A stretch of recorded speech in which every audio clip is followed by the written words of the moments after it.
औज़ुबिल्लाहिमिनश्शैतानिर्रजीम बिस्मिल्लाहिर्रहमानिर्रहीम। मेरे इंडस्ट्री के साथियों, बहुत बहुत शुक्रिया आप लोगों के आने का। हमारी मीडिया के साथियों का बहुत बहुत शुक्रिया जी कि आप लोग तशरीफ़ ले आए जी। इस वक्त हमारा मुल्क एक बहुत बड़े बहरान से गुज़र रहा है जी, और इस वक्त हम इंडस्ट्री जो है जी वो बहुत ज़्यादा परेशानी में है। हमें इंपोर्ट में बड़े मसाइल हैं जी, LCs नहीं खुल रही। फिर उसके बाद जो हमारे कंटेनर्स पहुंच चुके हैं वो क्लियर नहीं हो रहे जी। इसी तरीके से इंडस्ट्री में जो हमारे मसाइल हैं बिजली के, गैस के और टैक्सेस के, और जो हमारे इस वक्त इदारे यहाँ पे हमें जो है ना जी लुक आफ्टर के लिए होते हैं, वो सारे इदारे इस वक्त एक हजूम सा बना हुआ है और हमें इस वक्त फैसिलिटेशन कहीं से नहीं मिल रही। तो ये सारी इंडस्ट्री के साथ ही आए हुए हैं।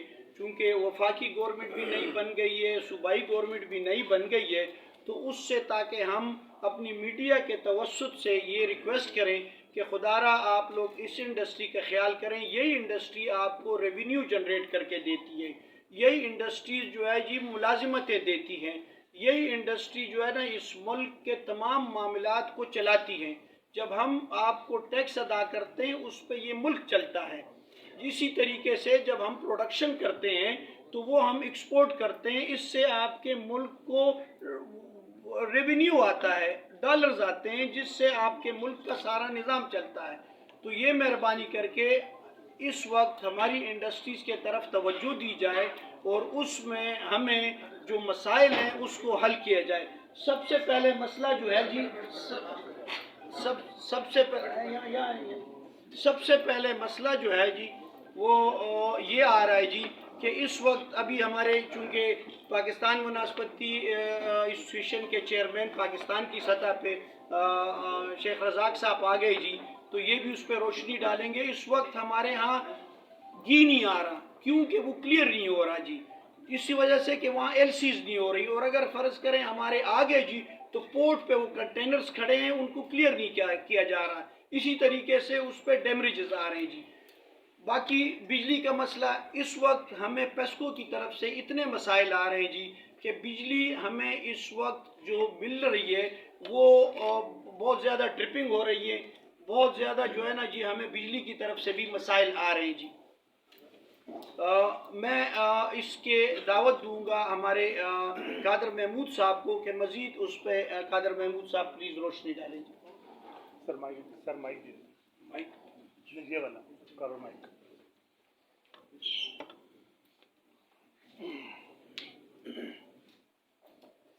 ऊपर लगा, थोड़ा सा ऊपर कर, ठीक है, सही।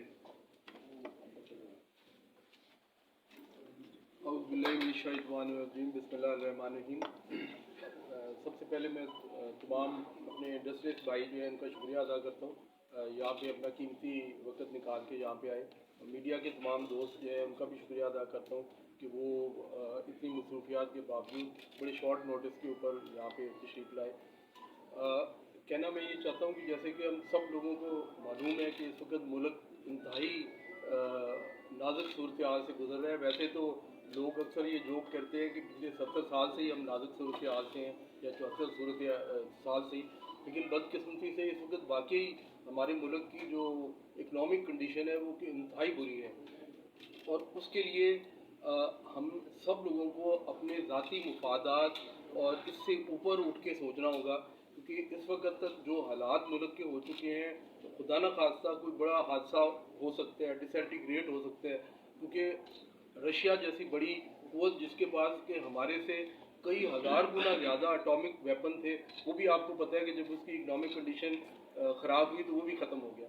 तो हम लोगों को इस वक्त इस चीज़ की ज़रूरत है कि तमाम जो स्टेक होल्डर हैं, तमाम पॉलिटिकल, चाहे वो पॉलिटिकल एलीट है हमारी, चाहे वो मिलिट्री इस्टेब्लिशमेंट है, ब्यूरोक्रेसी है, बिजनेसमैन है, जर्नलिस्ट हैं, तो सबको एक पेज पे आना होगा और अपने ज़ाती मफादात से ऊपर निकल के सोचना होगा। क्योंकि इस वक्त मुल्क का एक ही एजेंडा है, वो और इकॉनमी है। अगर इकॉनमी होगी तो ये मुल्क चलेगा और सियासत भी फिर होती रहेगी। लेकिन अगर खुदा न खास्ता इस वक्त जो सूरत हाल मुल्क की हो चुकी है वो हम सब के सामने है। LCs नहीं खोल रही हैं, 9000 के करीब कंटेनर इस वक्त फंसे हुए हैं पोर्ट के ऊपर। गवर्नमेंट के पास फॉरेन एक्सचेंज नहीं है, डॉलर्स नहीं है, तो तो इस वक्त अगर हम लोग इस वक्त भी अगर एक पेज पे तमाम स्टेक होल्डर ना आए तो फिर ये बहुत देर हो जाएगी। तो हमें किसी भी हाथ से बचने के लिए ये बड़ा ज़रूरी है कि ये लोग एक पेज पे इकट्ठे हों और इकॉनमी जो है, चार्टर ऑफ इकॉनमी का पहला एजेंडा हो। तमाम मिलिट्री इस्टेब्लिशमेंट, ब्यूरोक्रेसी, सियासतदान, बिजनेसमैन, जर्नलिस्ट, जजेस इकट्ठे होकर इसको मुल्क को बचाने की फिक्र करें इस वक्त। और ये जो एजेंडा है इसके अंदर सबसे पहले रोल मॉडल गवर्नमेंट को खुद बनना होगा। उनको प्राइम मिनिस्टर हाउस को, प्रेसिडेंट हाउस को, चीफ मिनिस्टर हाउसेज हैं, गवर्नर हाउसेज हैं, हमारी जितनी ब्यूरोक्रेसीज हैं, इनको अपने एक्सपेंस कट करने होंगे। और मेरा ये प्रपोजल है कि उनको मिनिमम 20% स्ट्रेट उनको अपने एक्सपेंस कट करें, क्योंकि वो इससे पहले हर चीज़ पास ऑन गरीब आवाम पे कर देते हैं, इंडस्ट्रीज पे कर देते हैं, और जो एलीट क्लास है उनको कोई फ़र्क नहीं पड़ता है। लेकिन वो रोल मॉडल बन के दिखाएं, 20% कट डाउन करें हर तरह के एक्सपेंसेस के ऊपर। उसके बाद सेकंड जो चीज़ है वो जान छुड़वाएं तमाम ऐसी सिख ऑर्गेनाइजेशन जो कि लॉस इस वक्त कर रही है। रेलवे है, वापडा है, PIA है, स्टील मिल है, और बेशुमार ऐसे अदारे हैं जो कि बिलियंस ऑफ रुपीज़ हमारा खा रहे हैं देने के बजाय। वो भले किसी को आप दे दें, फ्री में दे दें, सिर्फ आप उसके जो लाइबिलिटीज़ हैं वो ट्रांसफ़र करें, तो आपके बिलियंस ऑफ रुपीज़ ये बच सकते हैं। और तीसरी जो चीज़ है वो नेटवर्क बनाने की ज़रूरत है। अब ये है कि वो और लोड करते जाते हैं, जो लोग पहले ही इंडस्ट्रियलिस्ट टैक्स दे रहे हैं, नया नेटवर्क बढ़ाने की बजाय उन्हीं के ऊपर और लोड डाल देते हैं, तो वो आखिर वो भी बैठ जाएंगे और पूरा मुल्क बैठ जाएगा। तो इसके लिए ज़रूरी है कि वो लोग अपने और नेट, इस वक्त 30 लाख के करीब ट्रेडर हैं पाकिस्तान में, सिर्फ 2 लाख नेटवर्क में, 28 लाख नेटवर्क में। तो FBR को, गवर्नमेंट को ये चाहिए कि वो जो लोग नेटवर्क में नहीं है उन लोगों को नेटवर्क में लेके आए, ना कि जो पहले 2 लाख लोग हैं या पहले चंद बिजनेसमैन या वो लोग टैक्स दे रहे हैं उन्हीं के ऊपर इतना लोड डाल दें कि वो भी बैठ जाए और ये सारा सिस्टम भी बैठ जाए। तो इस वक्त हमें तमाम को ये चीज़ें सोचने की ज़रूरत है कि अगर हम मिलकर चार्टर ऑफ इकॉनमी करें, तमाम देखें यूरोप में जितने मुल्क है, कोई भी पार्टी आती है उनकी पॉलिसीज जो मेन है, उनकी फॉरेन पॉलिसी है, उनकी इकोनॉमिक पॉलिसीज हैं, ये चेंज नहीं होती हैं। तो हमें भी ये ज़रूरत है कि तमाम जो इस्टेब्लिशमेंट, स्टेक होल्डर मिलकर इस वक्त इकॉनमी की एक पॉलिसीज बनाएं, फॉरेन पॉलिसी एक बनाएं, और इसके ऊपर और फिर ऑफ कोर्स वो फेयर एंड फ्री इलेक्शन का भी एक सिस्टम बनाएं, क्योंकि खाली फेयर इलेक्शन, ये जो इलेक्शन है वो किसी मसले का हल नहीं है। उसके बाद दोबारा रोड पे अपोजिशन, दूसरी जो पार्टी हारेगी वो रोड पे आ जाएगी और यही तमाशा चलता रहेगा। तो इससे पहले एक free and fair electoral system को वो यकीनी बनाएं, जुडिशरी की रिफॉर्म करें, इकोनॉमिक रिफॉर्म करें, चार्टर ऑफ डेमोक्रेसी करें, इसके ऊपर एक पेज के ऊपर आ जाए, फिर इलेक्शन कराएं। अच्छा, उसके बाद ये है कि अब हमारे में जो हमारे मसाइल हैं, ये तो एक नेशनल इंटरेस्ट है जो कि हमें बहुत ज़रूरी करना है, उसके अलावा कोई चारा नहीं है। और उसमें यह है कि खुदा न खासा मुल्क ही अगर हमारा वीक है तो मैं मिसाल इस तरह देता हूँ कि किसी फ़कीर से आप लोग जाके मांग सकते हैं कि मुझे ये पैसे दे दो या मदद कर लो। बदकिस्मती से हमारे मुल्क की भी ये हालत हुई है, वो तो खुद कुछ कोल लेके फिर रहे हैं, वो हमें क्या देंगे। तो इसलिए सबसे पहले तो ज़रूरत है कि हमारा मुल्क जो है वो अपने पाँव पे खड़ा हो और वो एक गैरतमंद मुल्क, एक गैरतमंद कौम की तरह हम लोग खड़े हों। तो हम कर्जे लेने की बजाय हम कर्जे देने वाले बनाएं। उसके बाद हमने कुछ छोटे छोटे मसाइल हैं जो कि हमने यहाँ पे प्रेस रिलीज में आप लोगों को देने जा रहे हैं। अल्लाह का शुक्र है कि जैसे आप जानते हैं कि पेस्को पहले एक कंपनी थी, उसके हज़ारा की एक अलहदा से कंपनी गवर्नमेंट ने बनाई है। ये बड़ी खुशाइन बात है, क्योंकि हमारे मसाइल हल नहीं होते थे, हमें पेशावर जाना पड़ता था। तो एबटाबाद में आ जाएगी कंपनी, तो हमारे लिए बड़ा फ़ायदेमंद होगा। लेकिन उसका अगला मरला है कि यहाँ पे हतार के अंदर मेन जो हज़ारा में सबसे बड़ा जो इलेक्ट्रिक लोड है वो हतार में है। तो यहाँ पे कोई ऑफिस ही नहीं है, 2 बंदे दिए हुए हैं लाइन में, यानी कोई 400-500 इंडस्ट्री चल रही है। तो उसके लिए इंतहाई ज़रूरत है कि एक सब डिवीज़न फ़ौरन तो यहाँ पे बने और रेवेन्यू ऑफिस भी यहाँ पे बने, क्योंकि अगर आप देख लें कि जितना हरीपुर डिस्ट्रिक्ट है उसका मेन रेवेन्यू यहीं से जनरेट हो रहा है। तो यहीं पे जब आप बैठे होंगे वो लोग, तो हमारे मसाइल हल होंगे और इंडस्ट्री जब ग्रो करेगी तो डेफिनेटली गवर्नमेंट को भी फ़ायदा होगा। तो ये एक हमारी बहुत ज़्यादा ज़रूरत है इसकी। सेकेंड, बिलिंग जो पहले हो रही थी वो नॉर्मली 28-29 तारीख को होती थी, अभी गवर्नमेंट ने कुछ महीनों से 24-25 को कर दी है। तो हमारे कई इंडस्ट्रियलिस्ट भाई जिनकी खास तौर पे स्टील मिल्स हैं, आपको पता है उनका रॉ मटेरियल इलेक्ट्रिसिटी होती है, जो करोड़ों रुपए के बिल होते हैं, तो वो अनकंफर्टेबल फील करते हैं। तो इसलिए गवर्नमेंट से ये रिक्वेस्ट करते हैं कि इसको 28-29 को ही बिलिंग रखें। तीसरी बात ये कि इससे पहले भी हम लोग कह चुके हैं कि एमडीआई, इससे पहले जो गवर्नमेंट थी उन्होंने एमडीआई जो है उसके ऊपर 50% का जो रूल था वो ख़त्म कर दिया था, लेकिन अभी कुछ महीने पहले दोबारा से गवर्नमेंट ने ये रूल इम्पोज कर दिया है कि कोई अगर फैक्ट्री नहीं चल रही या अगर 50% से कम एमडीआई उसकी यूज़ हो रही है तो उसको वो पेनल्टी डाल देते हैं और उसका मिनिमम 50% का बिल भेजते हैं। तो ऐसे हालात में जबकि इंडस्ट्री का पहले ही हालात ख़राब हैं, तो अगर आप और बोझ डाल देंगे तो वो तो फिर बिल्कुल बंद हो जाएंगे। तो ये भी हमारी रिक्वेस्ट है कि बिल्कुल इसमें जो है एमडीआई का ये सिस्टम ख़त्म किया जाए और पहला जिस तरीके से सिस्टम चल रहा था वही सिस्टम जो है यहाँ पे किया जाए। सुई नॉर्दर्न के हवाले से ये है कि यहाँ पे जीआईडीसी के ऊपर उन लोगों ने, सुप्रीम कोर्ट ने ये डिसीजन दिया था कि उसके ऊपर मार्कअप ये नहीं लेंगी गवर्नमेंट और जो लोग जमा करवा देंगे जीआईडीसी, लेकिन अभी तक ये कंप्लेंट आ रही है कि वो उसके ऊपर मार्कअप भी चार्ज कर रहे हैं, क्योंकि कई साल आपको पता है ये केस सुप्रीम कोर्ट में चलता रहा, 6-7 साल, फिर डिसीजन आया।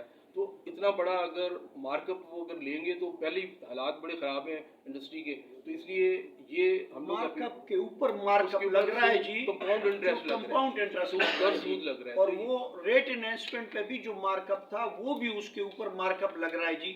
अभी पिछले महीने हमारी मीटिंग उनसे हुई, वो मार्कअप पे मार्कअप लगा रहे हैं और उसको ख़त्म नहीं कर रहे हैं। तो वो बहुत ज़रूरत है कि उसको माफ़ किया जाए। ये जो मार्कअप जो है, जैसे सुप्रीम कोर्ट ने ये रूलिंग भी दी थी, इसको ख़त्म किया जाए।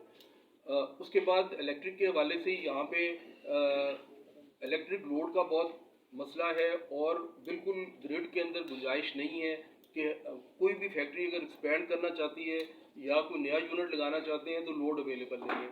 तो उसके लिए हम लोग कई सालों से इसके पीछे लगे हुए हैं कि यहाँ पे बिलाल मस्जिद के साथ एक वापडा वालों ने ज़मीन एक्वायर कर रहे थे, उस प्रोसेस को तेज़ किया जाए, सेक्शन 4 लगा के उसको तेज़ किया जाए, जल्दी से जल्दी ग्रिड बने। और ट्रिपिंग के इतने ज़्यादा मसाइल हैं कि ज़रा सी हवा चलती है तो पूरे फील्डर ट्रिप कर जाते हैं, और एक जब ट्रिप करते हैं तो आप इंडस्ट्री वालों से पूछो, वो लाखों रुपए कॉस्ट करते हैं, रॉ मटेरियल ज़ाया हो जाते हैं, दोबारा उसको चलाने के लिए बेइंतहा मटेरियल ज़ाया हो जाता है।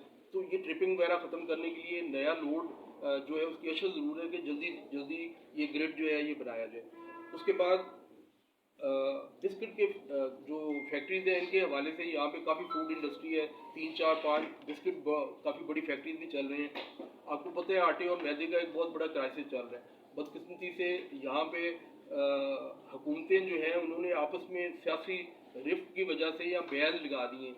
अब आपको पता है कि मेन जो वीट का जो ग्रोइंग एरिया है वो पंजाब है, वहाँ से केपीके में भी आती है, जितनी गंदम है या बलूचिस्तान में भी जाती है, तो वो पाबंदी लगा दी हुई है गवर्नमेंट ने कि केपीके वीट या मैदा या आटा नहीं आ सकता पंजाब से। तो वो मेरी हुकूमत से ये दरख्वास्त है कि फौरी तौर पर ये पाबंदी ख़त्म की जाए।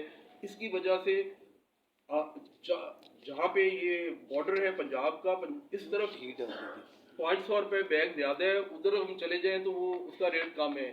तो इस जो तफरीक को फौरी तौर पे ख़त्म किया जाए और यहाँ पे कोई स्पेशल हमें कोटा, इससे पहले भी एक दफ़ा ये क्राइसिस आया था तो उन्होंने स्पेशल कोटे हमें अलॉट किए थे, तो स्पेशल कोटा वफाकी हुकूमत जो है तमाम फैक्ट्रीज़ को मैदा लाने के लिए दे, ताकि वरना हज़ारों मजदूर बेरोज़गार हो जाएंगे और जो टैक्स गवर्नमेंट को मिल रहा है वो भी ख़त्म हो जाएगा। अच्छा, उसके अलावा एलसीज वगैरह का, जैसे आपको पता है कि इस वक्त फॉरेन एक्सचेंज की कमी है, एलसी नहीं खुल रही, कंटेनर फंसे हुए हैं।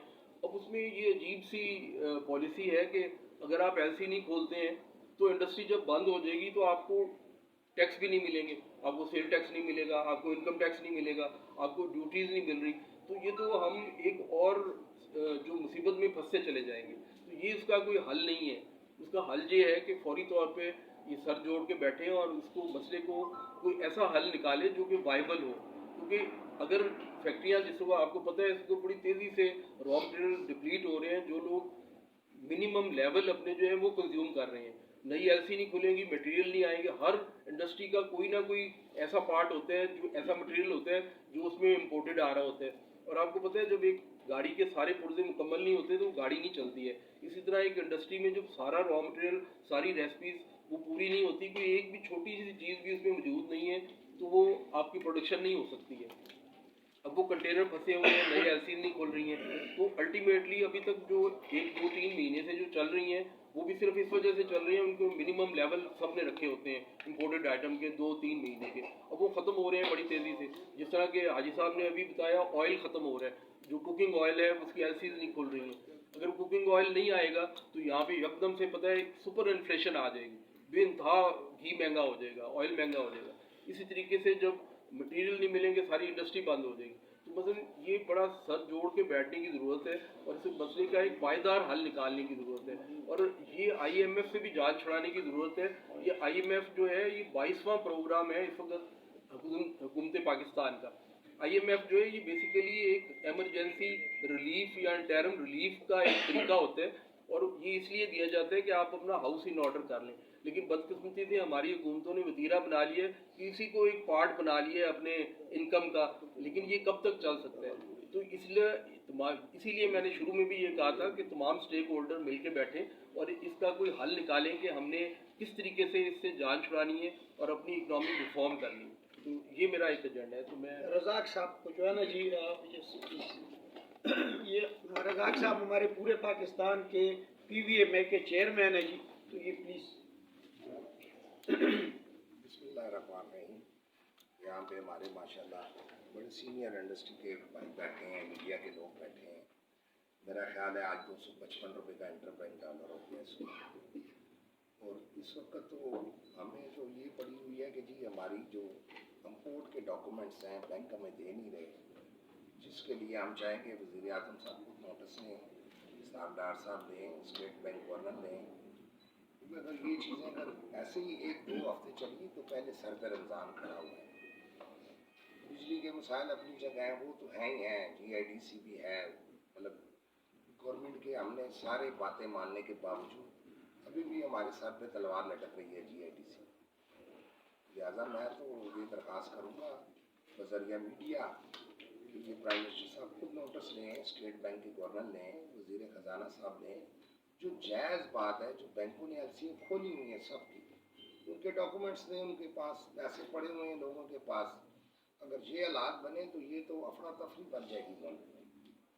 बहरहाल आपकी तरफ से अल्लाह ताला अगर वो हमारी बात सुन लें तो हमें खुशी होगी। बहरहाल फ़िलहाल तो इतने हालात ख़राब हो गए कि 255 रुपये में भी आज हमें उन्होंने डॉलर नहीं दिए। ये जितने भी इंडस्ट्री के भाई बैठे हुए हैं, इनके बंदे सारे फैक्ट्रियाँ बंद हो जाएंगी, वर्कर बेरोज़गार हो जाएंगे। 1 महीना तनख्वाह दे देगा, कोई 2 महीने दे देगा, कहाँ जाएंगे लोग। मेरी तो दरख्वास्त गवर्नमेंट से यही है, और अल्लाह ताला हमारे मुल्क की हिफाजत करे। तो मेरा ख्याल है कि इसमें ज़्यादा फ़ौरन जो है ना सीरियसली तौर पे गवर्नमेंट को एक्शन लेना चाहिए, और फ़ौरन ही मतलब स्टेट बैंक गवर्नर को ऑर्डर किया जाए। आज अब मैं समझता हूँ कि डॉलर 255 में होने के बावजूद हमें डॉलर नहीं मिल रहे। होना चाहिए। पहले कि हम समझ रहे थे कि जी 230 और 255 है, लोग अपना पैसा हुंडी के ज़रिए भेज रहे हैं जो रेमिटेंस बाहर से आ रहे हैं। आज की डेट में तो कोई इशू नहीं है ये वाला, लेकिन फिर भी वो कहते हैं कि जी हमारे पास डॉलर नहीं है। साफ इनकार किया हुआ है। एडिबल ऑयल को तो उन्होंने इनकार कर दिया, तो जिसकी वजह से कोई पता नहीं है, मार्केट किसी वक्त भी किसी भी वक्त मार्केट ज़्यादा शूट कर सकती है। तो ये सारा लोड कंज्यूमर पे पड़ेगा। ये तो खाने पीने वाली चीज़ है, स्टील है, वो तो चले जी किसी ने खाना नहीं है, कपड़े किसी ने खाने नहीं है। तो ये जैसे बिस्कुट का बता रहे हैं, मैदा नहीं आ रहा, हकीकत है कि ये हमारे ज़कात की गाड़ियाँ पकड़ लेते हैं जो हमें फैक्ट्री में भेजते हैं, ऊपर लिखा होता है कि ये बराए इमदाद है। तो ये हालात है। अल्लाह ताला हमें सबको हिदायत दे, और गवर्नमेंट को चाहिए कि सीरियस हो। इस वक्त तो सीरियस नहीं है, आगे क्या होता है ये खुदा को पता है। बहुत बहुत मेहरबानी। हम आज मीडिया के थ्रू एक करारदाद भी पेश कर रहे हैं जी कि हमारी एक नई गवर्नमेंट बन गई, सूबाई गवर्नमेंट, और इसमें तकरीबन हर जगह को नुमाइंदगी दी गई है। हमारी इंडस्ट्री के लिए हज़ारा में कम से कम इस गवर्नमेंट को चाहिए था कि जो कि इंटर्म गवर्नमेंट आई हुई है उसमें हमारी हज़ारा को और हमारे ख़ास तौर पर इस इंडस्ट्री को नुमाइंदगी दी जाती। हमारे मलिक आशिक साहब के बहुत ज़्यादा जो है ना जी उनके यहाँ पे कुर्बानियाँ हैं जी, तो कम से कम ये नुमाइंदगी हम गवर्नमेंट तक ये अपना करारदाद पेश करते हैं जी कि कम से कम ये नुमाइंदगी हमारा हक बनता है और हमें वो हक दिया जाए ताकि हमारे मसाइल डोर स्टेप पे हल होते रहें जी। अब मैं दावत दूंगा जी अलियास भाई को कि प्लीज़ इस पर कुछ रोशनी डालें।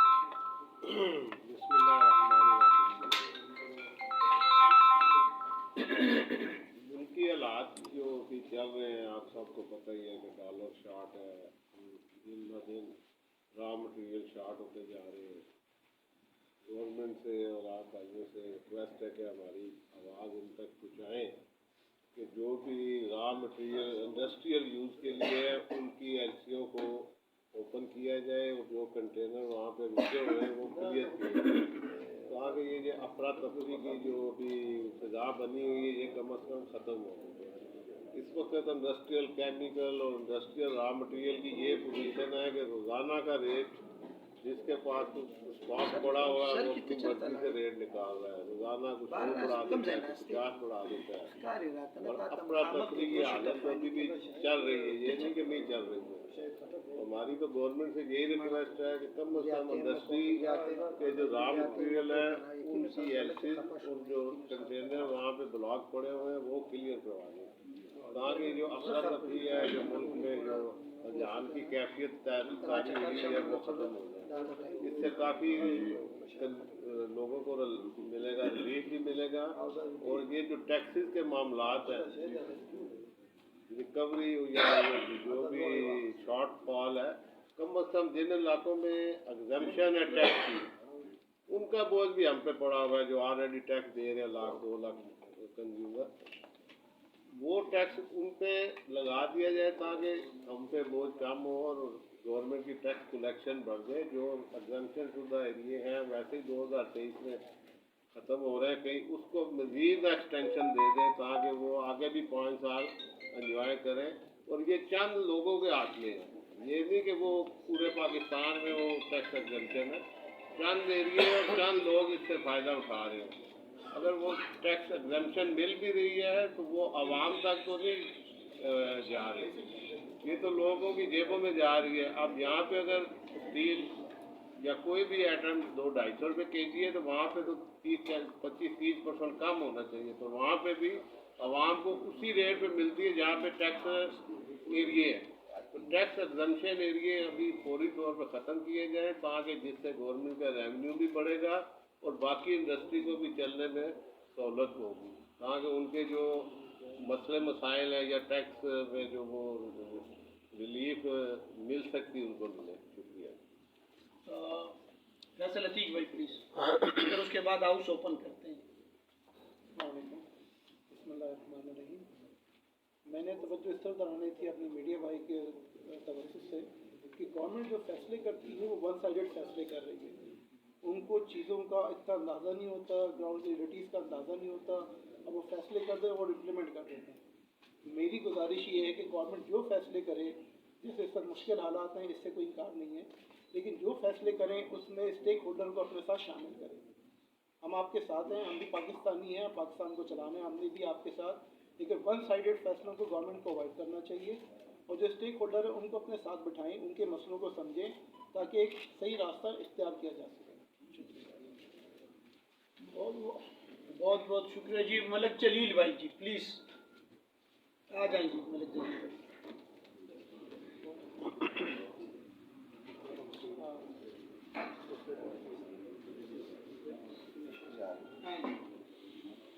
आप बैठे।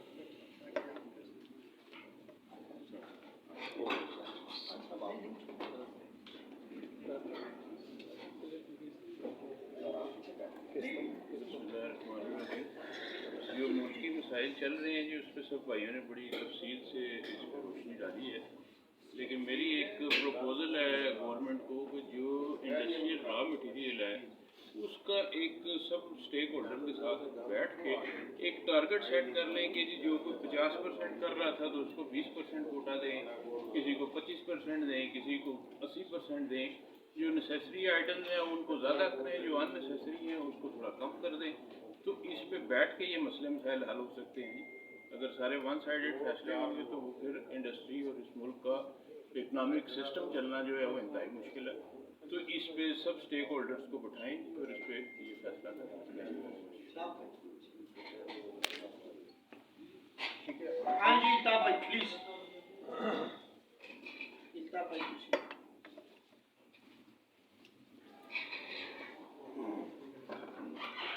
अस्सलाम वालेकुम जी।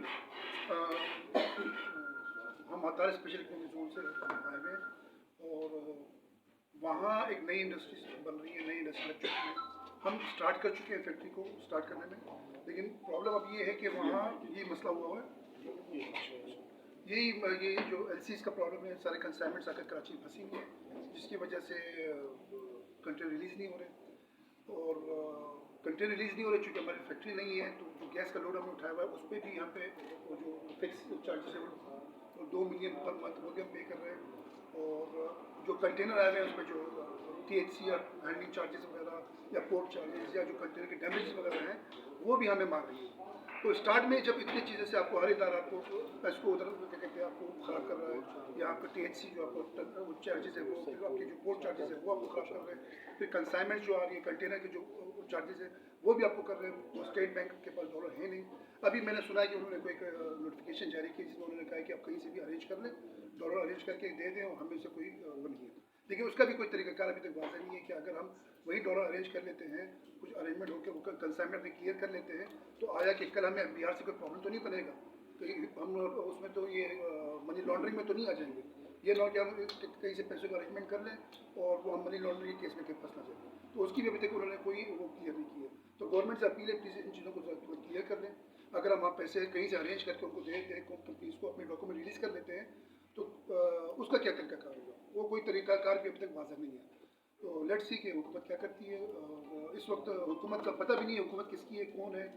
हर बंदा हुकूमत की है, किसी को हम वो भी नहीं कर सकते किसी को कि आप हुकूमत है हमारा कोई सुनने वाला भी कोई नहीं है। अल्लाह खैर करे। इंडस्ट्री जो है ना वो एक बड़ी नेगेटिव तरफ जा रही है, माइनस की तरफ जा रही है। और स्पेशली वो इंडस्ट्री जो बिल्कुल न्यू बॉर्न है, जो अभी नहीं पैदा हुए हैं, अभी चलने का मौका नहीं मिला कि हमें दिखे दिए जा रहे हैं तब गिरे। अभी इसके लिए गवर्नमेंट को चाहिए कि LC जो उनका फ़ौरन क्लियर करें। बहुत शुक्रिया। पटेल साहब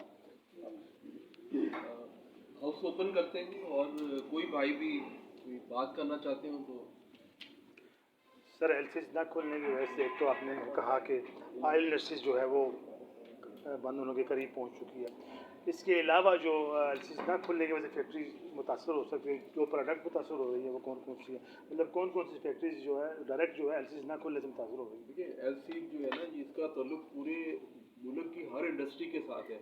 अगर जब आपकी रॉ मटेरियल नहीं आ रहे तो ऐसी मीन कि आपने रॉ ओपन करना है कि आपके रॉ मटेरियल जो बाहर से आते हैं वो आएंगे, चाहे उसमें इवन आपका फ्यूल भी है। अगर LC नहीं खुलती, फ्यूल नहीं आएगा तो खुदा ना खासा आपकी ट्रांसपोर्टेशन सारी बंद हो जाएगी। जैसे आपने पिछले दिन रूमर सुनी कि जी पेट्रोल नहीं है, लाइनें लग गई। तो LC तो हर फैक्ट्री उससे इम्पैक्ट आएगा अगर नहीं खुलती हैं। इवन जो 9000 के करीब कंटेनर जो फंसा हुआ है आके पोर्ट के ऊपर, वो रिलीज़ नहीं हो रहा। उसकी वजह से हर फैक्ट्री का मोस्टली रॉ मटेरियल्स हैं उसके अंदर, तो वो जो रॉ मटेरियल्स खत्म हो जाएंगे तो जाहिर है कि वो फैक्ट्रियाँ बंद होना शुरू होगी।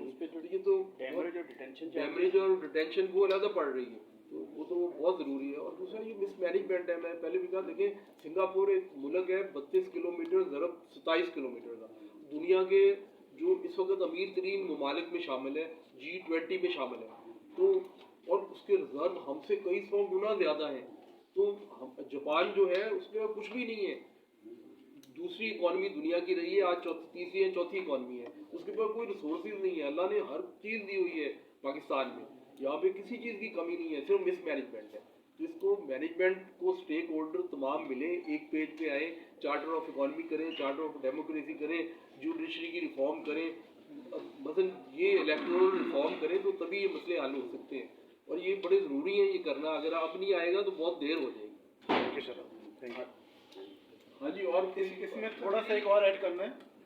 आप बेसिकली हमें रॉ मटेरियल की बात करते हैं, पोजीशन ये है कि स्पेयर पार्ट्स जो हैं वो भी अलाउ नहीं हो रहे। तो स्पेयर पार्ट्स अलाउ नहीं हो रहे तो मशीनें कैसे चलेंगी? ना पाकिस्तान में उन मशीनों का स्पेयर पार्ट्स बनता है, और ये अगर लेबर बेरोजगार हो जाएगी तो आप लॉ एंड ऑर्डर का सिचुएशन का हिसाब लगाए, गवर्नमेंट वो संभाल लेगी, वो कहाँ पर जाएगी, कहाँ जाके रुकेगी?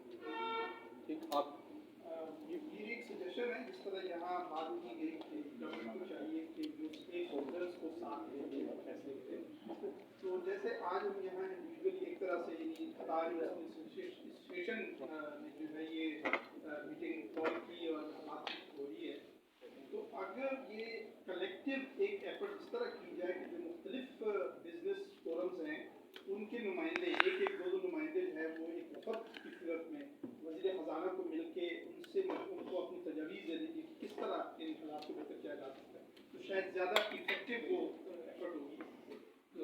मेरी ये बस। अच्छा, इसमें मैं बताता चलूँ कि ये अल्लाह का एहसान है कि जी इस वक्त जो गवर्नर साहब हैं वो हमारी कम्युनिटी से हैं, और इस वक्त जो हमारे इंडस्ट्री के लिए उन्होंने वज़ीर बनाया है वो भी हमारी कम्युनिटी से है। तो अगर एक वफ्त हम चूँकि हमारा एक जो मसाइल हैं, जो एजेंडा है, उसको हम एक वफ्त बना लें और उस पे हम जाके उनसे मिल लेते हैं, तो हमारी कम्युनिटी है। मैं इस चीज़ को क्लेम करता हूँ कि बाकायदा हर दूसरे दिन मुझे गवर्नर हाउस से फ़ोन आता है कि भाई कोई मसाइल हो तो बता देना। पिछले दिनों नहीं, उसमें उसको तो इल्म है, लेकिन वो कहते हैं जी कि आप उनको भेजें हमारे पास। पिछले दिनों हमारे बिजली का मसला था, तो उमर भाई यहाँ बैठे होंगे, मैंने उनको भी कॉल की उमर भाई को, मुझे यकीन करें उसी दिन उनका फ़ोन आया कि जी बताओ मैंने 27 तारीख कर दी है। फिर उसके बाद मुझे खबर नहीं आई कि हुआ या नहीं हुआ। तो मुझे बाकायदा वो हर दूसरे दिन कॉल करते हैं, और उनका जो सरताज जो उनका नुमाइंदा है जी, वो बाकायदा मुझे कहता है जी बताओ कि भाई क्या मसला है, ताकि जो हमारे हाथ में हो सकता है वो हम करें जी। तो उसमें ये है कि हम इंशाल्लाह सारा वक्त बना लेंगे और उनके पास चले भी जाएंगे जी।